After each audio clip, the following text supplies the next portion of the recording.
This week on Talking Pictures with Neil Rosen, we'll look at the new movie version of the hit Broadway musical Wicked, the long-awaited sequel Gladiator II, Anora, a twisted modern-day Cinderella story, Joy, about the medical team trying to create the world's first test tube baby, plus Blitz, about the bombing of London by the Nazis, starring Saoirse Ronan.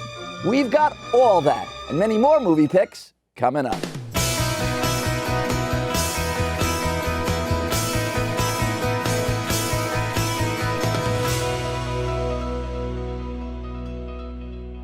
Hey everybody, I'm Neil Rosen, and welcome to Talking Pictures. It's our monthly Critic Roundtable show, where we debate what's worth watching and what's not when it comes to new releases, hidden gems, and Hollywood classics. Joining me are Perry Nemiroff from Collider, Rafer Guzman from Newsday, and Lisa Rosman from The Ruby Report. Now let's start out with a look at several new films or series in theaters and or streaming, beginning with the new movie version of the long-running Broadway hit musical Wicked. Let's take a look at a clip. Popular. You're gonna be popular. I'll teach you the proper ploys when you talk to boys, the ways to flirt and flounce. I'll show you what shoes to wear, how to fix your hair, everything that really counts to be popular. I'll help you be popular. You'll hang with the right cohorts. You'll be good at sports. Know the slang you've got to know. So let's start, 'cause you've got an awfully long way to go. All right, Perry, let's talk about Wicked. I'm so excited. This was, I can't contain myself. This was my most anticipated movie of the whole year. Probably no surprise, but I was utterly obsessed with the musical. And now this is a film adaptation that I feel like I've been waiting forever for, but it was well worth the wait. The movie takes place before the events of The Wizard of Oz, and it focuses on what Glinda the Good Witch and the Wicked Witch of the West were like back in school and about their friendship. And those roles are played exquisitely by Cynthia Erivo and Ariana Grande, who I knew were talented. And also, I know many other people on stage have played those roles to great effect. But the way that Kristen Chenoweth and Idina Menzel made those roles so iconically their own in the original Broadway rendition, that's not an easy thing to match. And I think Ariana Grande and Cynthia Erivo do that above and beyond my expectations. I'm obsessed with them and their chemistry. Phenomenal work. I totally agree. I will just say this was maybe my least anticipated movie of the year. Me too. What a shocker, and right? I was just blown away. I thought it was so great. It is just like an old-fashioned, top-notch Hollywood musical. The costumes look fantastic. I was just in love with those glasses that Cynthia Erivo is wearing, with a little diagonal nose bridge. It all looks fantastic, and I know all the buzz is about her, but I really thought Ariana Grande just stole the show. She's so good in this, and what I loved about it was it reminded me of two great Reese Witherspoon roles put together. Tracy Flick from Election and Elle Woods from Legally Blonde. I felt like she was both those things. She was despicable, she was endearing, you loved her, you hated her. I just thought she was fantastic. Well, we were talking before the show about how we're loving how the Wicked press junkets are going viral because Ariana and Cynthia have such mutually supportive chemistry. And it's such a great model for women's solidarity and women power, which is also why this movie slaps, right? It's got the sly humor, it's got the positive messaging, it's also got the campiness of the Broadway musical. The cameos are amazing with Bowen Yang, Michelle Yeoh, Jeff Goldblum. If I have a beef, and you know me, I always have a beef, it's that I'm not 100% sure it needs to be two parts, but that does extend the fun, so I'm there for it. I'm with you, Rafer. I got to tell you, I was not looking forward to this at all on any level. And my wife's like, we got to go to and of course I got to do it to review it. And wow, I'm just sitting there. They don't make movies like this anymore. No. The sets, the costumes, the choreography, the whole production design thing is amazing. And you could do so much more in a movie. The show is fine, but you could just do so much more with film than you could do with, that Popular song when she's spinning around and kicking the shoes or the shoes. Do it, Neil. Do it. I'm not going to sing it. But I have to tell you, it exceeded my expectations. And I got to tell you, Cynthia, Kristen Chenoweth, and as you said, Idina Menzel, I thought that nobody could match that, and they really did. All right, let's move on. Lisa, tell us about Joy, subtitle, The Birth of IVF. Yeah, well, that's the one-line description, right? This is the story actually of the nurse who's the real reason the fertilization procedure IVF was conceived. All puns attendant. Okay, truth be told, I usually dislike biopics, especially ones that throw desultory flowers at women, and you knew there was a but. This is a wonderfully nuanced look at the medical, religious, governmental resistance to this innovation, which, if you think about it, is as much about female reproductive rights as abortion is, we are seeing this hard in 2024. Bill Nighy is characteristically kindly, yes, yet razor sharp as the groundbreaking obstetrician. He's great. He's so good. James Norton plays a bulldog of a fertility biologist, and only he could make that role likable.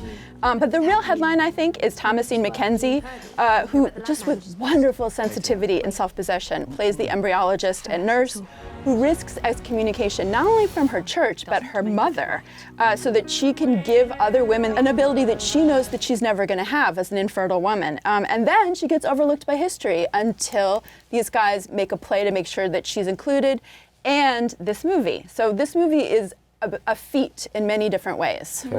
I love Thomasin McKenzie in absolutely Jojo everything Rabbit. she's in. She's great in that. She's the Last only Night good in thing about that Soho. movie. I could go on and on. I don't know about but that. in this one in particular, that's a lot for her to shoulder Yep. as the lead of the film. She obviously has a great supporting ensemble around her, but she does it exceptionally well. I will admit, though, at the very beginning, I was getting a little worried that maybe it felt a little too formulaic and light and fluffy to really well serve the history that it's trying to account. But then ever so slowly, It nails it. those like deeply emotional, like personal and societal pressures start creeping in. And I feel like the combination of those two things made this, kind of like a magical retelling. I thought it was a little too neat and a little too pat in general. Everything just sort of kind of goes along swimmingly. Everyone's really wonderful and likable. I found that sort of bothered me a little bit, but I did think it was really interesting to go back in time and remember just how shocking and horrifying and bizarre this whole idea was. And what I kept thinking was of the old punk band, Peter and the Test Tube Babies. Do you guys remember them? It's a great... Well, I'm glad you guys know what you're talking about. We're Gen X, baby. I was gonna Gen say, X. Harry and I are kind of lost here. Yeah, Remember the millennial generation- and boomer. Now we know what I'm I Googling bring later. it up. Here's why I bring it up, because it's exactly the kind of thing that made for sort of like a gross punk rock joke. It's exactly the kind of thing that people thought was sort of grotesque and weird and shocking, and now it's completely normal. And almost everybody I know has gone through some kind of round of IVF. But it really takes you back to that time when people were really worried and horrified in almost like a nuclear kind of way about this idea. Yeah, but here's the thing, as Lisa mentioned, the parallels to today is what really, one of the things that's just outstanding about this movie. I thought we were all past this already, so you kind of look at this historically from the past, but there's so many parallels to today. And also with Thomasin McKenzie, she really is the heart of this. She, pun intended, brings life to this movie, and she's just wonderful to watch. And there is a layer of the abortion issue in this movie as well. 100%. It's the hospital that's doing the fertilization is also a hospital that's giving abortions to women. So that's in there as well. Yeah, it's interesting, it's timely, and it's informative, and I think it has a lot to say. I recommend it. Well, it only took 24 years, but the sequel, Gladiator II, is here. Let's take a look at a clip. Empires fall, so do emperors. This is war! Real war! The odds are against you. The odds are always against me. Ready to round!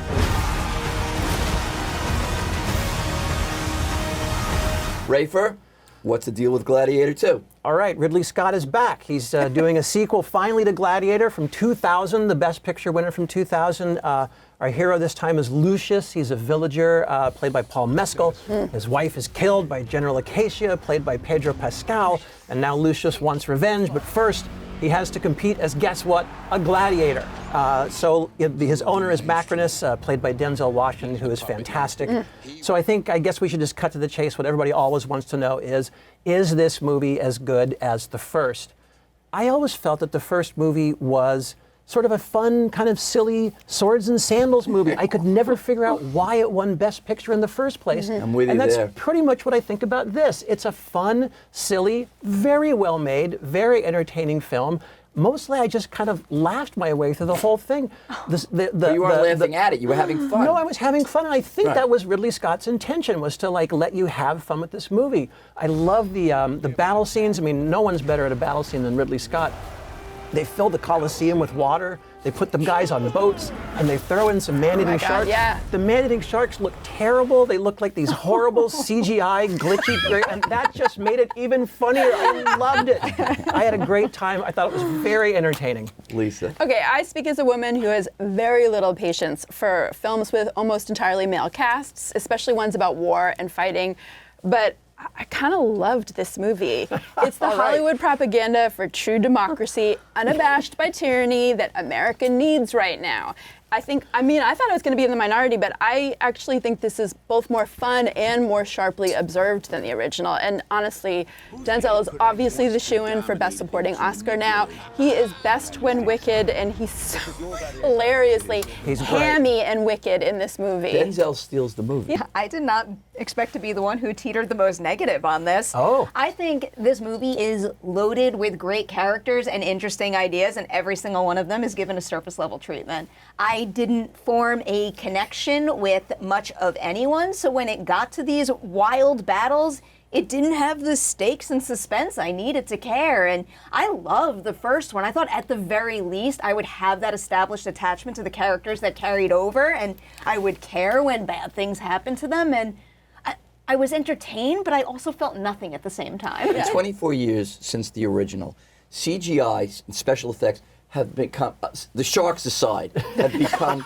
so far... Jumping the shark aside. have become so far advanced that you looked at the first one and you go, oh my God, look how he like made the Colosseum not like all decayed and back to the way it looked when it was... This time he did all of Rome. And I'm just looking at these special effects and I'm going, this is just, it's an epic. This is like incredible. And it's fun. So sure, I'm sure it's historically inaccurate that they didn't put sharks in the film. And they didn't have newspapers at that point in Rome, let's be clear. Man-eating monkeys in the beginning of the thing. But who cares? The thing is fun. It's just a fun ride. I wasn't laughing at it like you were. I just was entertained. And I thought Paul Mescal was very good. And as I said, Denzel, it's just every time he opened his mouth, it's just like, this guy's just so evil and conniving. And, you know, so I had a great time. I mean, the only thing is, you know, it's a little long, but that's okay. I don't mind. You know, It's epic. Epic. I enjoyed it.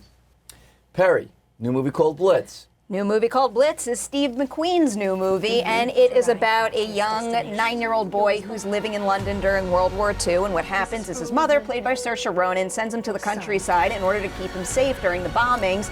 On his way there, he opts out. He jumps off the train and tries to go back to her, and an adventure of sorts ensues, and I think what kept the adventure engaging enough for me was the young star of the movie. I went into this thinking that Saoirse Ronan was the lead. She is not. It is Elliot Heffernan who plays this young boy, George, and I thought he was phenomenal. This is his first feature, and he is something else. Cannot wait to see what he does from here. But the way that it's structured, it almost has like a little bit of an anthology feel, and I feel like each little chunk starts to scratch the surface of something interesting, but then all of a sudden you're on to the next, and the build didn't quite work for me as well as I would hope. So in the end, similar to Gladiator II, I was entertained enough while watching the movie, but then it kind of left me with nothing in the end. Rafer? Yeah, I would agree. There's something a little thin about the story, and there isn't anything that you would call an actual plot. It's really the plot just is this, the kid trying to find his way back home. Yeah, that's the plot. not really a plot. I mean, there's not any. That's the premise. Things That's happen. the premise. Exactly. Things happen to him, and like you say, he kind of is bouncing from one thing to another. I thought it did two things really well. I thought it really evoked the terror of the Blitz, really pretty evocatively. It felt, all those scenes felt really urgent to me. And I also thought it was interesting to see all this through the eyes of a kid who is black, or at least mixed race. And that does add an extra layer. There, he encounters this racism, he encounters this second-class citizenism everywhere he goes. He meets another guy who is also black, from Nigeria, who becomes a bit of an idol to him. So there's this extra layer in it that I thought kind of kept me going and added a little bit of weight to it. But I will agree with you. Something about it didn't quite really Something is stick missing. with Something was missing, but I'll chime in a minute. Well, Lisa, I mean, go I ahead. think the thing about McQueen is that he makes message movies. Like, that's what he does. His premise is his plot, right? I first became aware of him before he became a movie director because he was an internationally respected visual artist. And you can see, I mean, that's the first thing I like about this movie is that you can see how beautifully rendered it is, how textured that. Yeah. We've never seen war-torn London like this before, right? But I consider this film to be sort of an anti-war propaganda movie because through this black child's journey, we see how all of these Hitler values of racism, of imperialism, that England is ostensibly fighting are also in England, right? And so here's the thing, World War II is widely embraced as the last war where there was clear good guys and bad guys, but I think what he's really doing by bringing us into these small little vignettes is reminding us that constantly people of color we're still dealing with these same values that we act like only Hitler had. And also, I just have to say, Shirsi, even though she was in a smaller role, she's so serious. Whatever, man. I can't pronounce her name, but she's so good. Rhymes with inertia. You'll never forget it. So I actually think I like this movie a lot more than you guys The did. real star of this movie is the production design. There are several shots of these bombs where you're following the bombs being dropped from the plane, and you're actually it's like the camera is just shooting the bomb. Yeah. And then, as Lisa mentioned, the war-torn London, my God, with all the bombed-out buildings and stuff, that's the real star of this movie. As far as the story about the mixed-race child, that's not really addressed the first 20 minutes or so, and I'm going, are they going to really not address this at all? Right. And then I was happy that they actually didn't. That became Well, like a major he just pulls plot. back layers like an onion. and That's how he it's a makes major his plot point. movies. He starts out with it not being an issue, and then as he's sort of forced out into the world on his own, he realizes that it is an issue. It's almost as though he didn't really realize it until It's he's like sort he of buried out, it. out into the world. Yeah, but these adventures of these, like, there's one sequence, like, the kid has many adventures trying to get home. There's one Dickensian thing that's right out of Oliver Twist, where he's like, he like has a Fagin. Right, he exactly what it gets is. stolen by these people that make him, pickpocket the dead people who got hit by the bombs in London. A good scene. It's right out of Dickens. Yeah. I mean, and I think as far as Saoirse Ronan goes, the role wasn't like we all thought something was like missing a little. The role really wasn't that developed enough, and as you said, Speak for yourself. I do not think anything's missing. I think this is a great movie. I think it's a good movie. Okay, I think it's a good movie, and I don't think it's a great movie. But good is good enough. Good is good enough. And great is greater. Rafer, there's Oscar buzz about this new film called Anora. Tell our lovely audience all about the film. All right, so Anora is the name of a Brighton Beach sex worker. She is of Russian descent. One night she meets Ivan, this goofy Russian playboy. He takes a shine to her, they get along. Turns out Ivan is the son of a Russian cajillionaire of some kind. He's incredibly, hilariously rich. And when he proposes to Annie, as she likes to be called, she says yes, of course. But Ivan's parents are not happy. They send these 3 fixers to convince Annie to get an annulment. And the rest of the film is basically the bunch of them driving around trying to find Ivan, who has left his bride, and they're trying to find him. This is the latest sex work comedy from Sean Baker, who did Tangerine. He did Red Rocket. I thought it was hilarious, a lot of fun, really wild, had a great energy to it. And I think you've got 2 fantastic performances from Mikey Madison as Annie. She's great. And I hope I'm going to get this name right. I think it's Mark Edelstein. That's correct. As Ivan. Thank you. Both. I think Mikey Madison seems to be a shoo-in for at least a Best Actress nod. I don't know about Edelstein, but I thought he was fantastic. They're both great. They're both just fantastic. This was maybe my favorite movie of the year. I just think it's great and a lot of fun.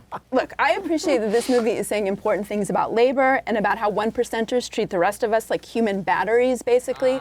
I like that all of these kind of auxiliary roles, like cleaners, whatever, are treated as people in this movie. And I think that Mikey is unbelievable. This is, I've always thought she was interesting. She was great in that TV series. She's amazing here. Adept, haunting, pacing, and editing. But just once, I would love a straight male to make a movie like this without having their cake and eating it too.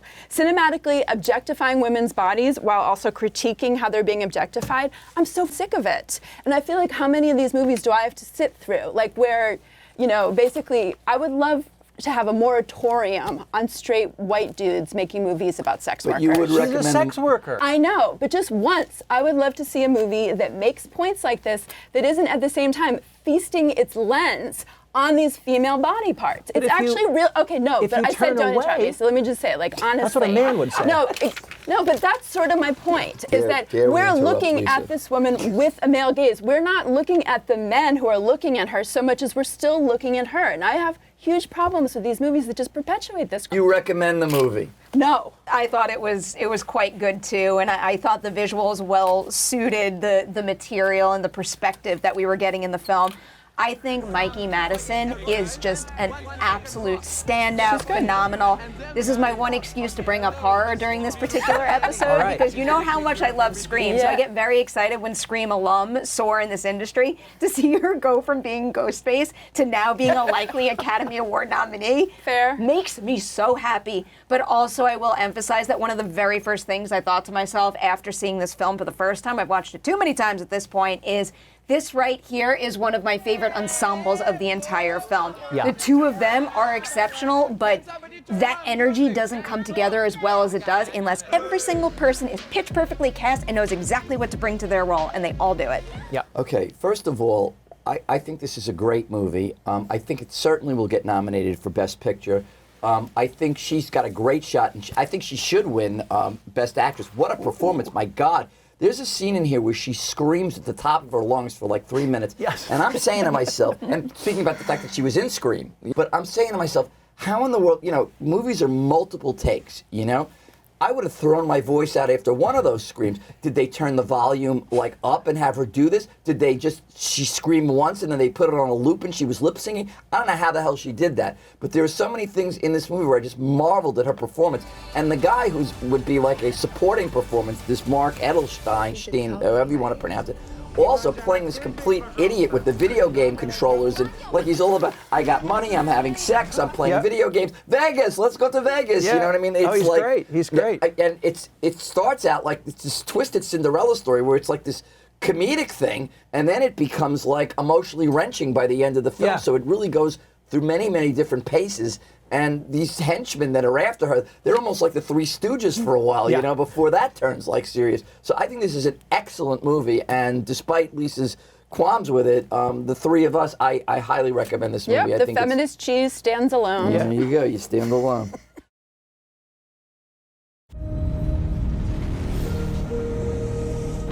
The world ain't set up for the honest man to succeed. That should be the American dream right there. Beautiful story with a happy ending. But that ain't the way the world works. America's a hustle.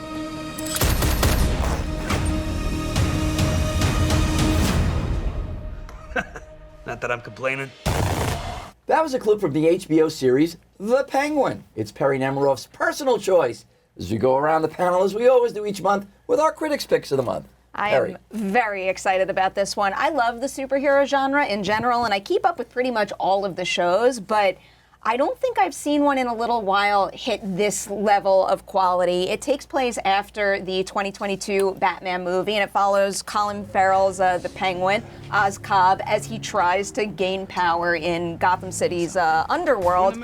And it is just so incredibly complex with such rich characters. So watching him take that character to another level, because he did get minimal screen time in the Batman, was especially exciting. But then one of the greatest thing they did was surround him with these really fascinating supporting characters that very much enhance the complexity of his situation, but they also still feel like fully realized people. I'm so excited to sit here and say I can't wait for The Penguin to go on to get nominated for Emmys. Kristen Milioti as Sophia is something else.